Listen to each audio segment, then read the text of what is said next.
G'day everyone, welcome back to another Get Ready With Me adventure, and be sure to stick around to the end as I have some exciting news to share with you. Today we are taking on Christine Daae's masquerade dress from Phantom of the Opera, stage version. Once again I'm using my Victorian style Phantasma boots. I adore these boots as they are super comfy to wear and they're very versatile. Now for the keen Phantom fan out there, you might be crying out, "They're meant to be white!" And you aren't wrong. But, in my defense, I did find something interesting in my research. In the initial sketch of the Star Princess dress, the shoes are described as dark plain boots, as they are needed for a quick change. So let's call this choice a homage to the original design. Next up is the skirt. This is a fun one.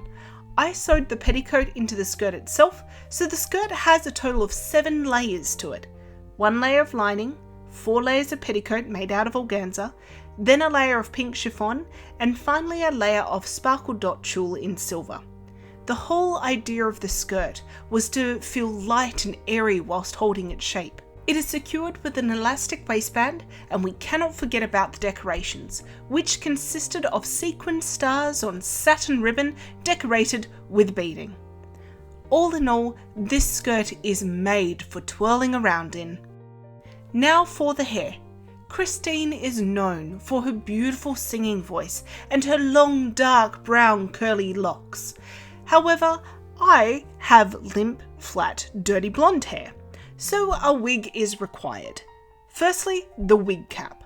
I don't think that there's anyone alive that can make a wig cap look good, so let's get the wig quickly. I styled the wig to add a short curled fringe, and I added some volume to the crown. I have also secured in place Christine's moon and stars headpiece. The moon is actually made out of foam clay, and the stars are styrofoam, and they are all mounted on wire and onto a hair comb. The wig goes on easily enough, and I lock it in place by securing it with toupee clips that I added to either side near the ears. Now last but not least, the main attraction I believe of this whole outfit, the bodice. This bodice is made of a lining of satin, and then the outer fabrics were satin and then a gradient dyed chiffon. It does up in the back with a zipper and has spiral steel boning in all of the seams. And you may have spotted a few beads. Honestly, I've never done so much beading in my life, and all of it was done by hand. This actually accounted for about half of the total time I spent on this project. But I can't really complain because I really love the finished product. The ruff around the neckline was also so much fun to do. It's just the chiffon from the bodice, and then I added some rhinestones to it because a star princess should twinkle, right? And you may have also noticed that I have 3 of the same stars from the skirt on the bodice as well. It's a nice way to tie it all together. Now we're almost done here, but you cannot attend a masquerade ball without a mask, correct? So here is mine. It's a domino mask on a stick with the same stars from the headpiece mounted on wire across the top, and it is finished off with some silver and rhinestone trim and a wrist loop. And with that, Christine is ready for the masquerade ball. I absolutely adore this dress because Christine at the start of Act 2 is the most carefree that she is throughout the entire musical, and I think that this dress really reflects her happiness. She is literally sparkling, and she is a princess in the arms of her Prince Raoul. If only the Phantom didn't spoil everything.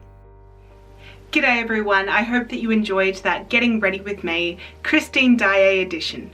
Before I finish up, I wanted to share something that's very exciting for me. I have launched my Patreon. Now, by all means, please do not think anything is changing here. I want to continue to give you free, enjoyable videos, hopefully they're enjoyable, every single week. However, I did want to give a little bit extra to certain people who wanted to support me that one step further. To be honest, I've been toying with the idea of starting a Patreon for the last 1 to 2 years, and I finally had the last push of encouragement from some very dear friends. I've currently set up my Patreon with 2 tiers. The first one is Needle and Thread, which is kind of like the basic tier. It's $3 a month, and what that will give you is early access to the videos, as well as being placed on my close friends list on Instagram, which means that you'll be able to see my work in progress photos as they are happening. The other thing that you can do on there is that it will give you the voting privileges if I need some help deciding something, and also you will be given priority for me messaging you back if you want to send me a direct message on Instagram.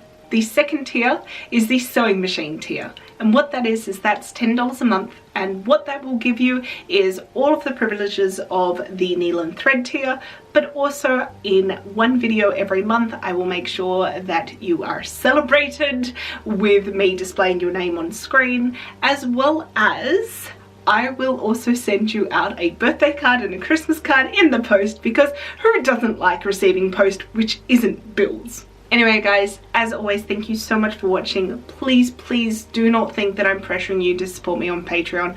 I just want to put it out there because I know a few of you have asked me if that was something that I was thinking about doing. Well, now it's live. Yay! And who knows, maybe in the future I will do some patron only videos. Anyway guys, thank you so much for watching and for letting me share my exciting news. I'll leave the link for my Patreon below, and as always, thank you so much for watching. Bye!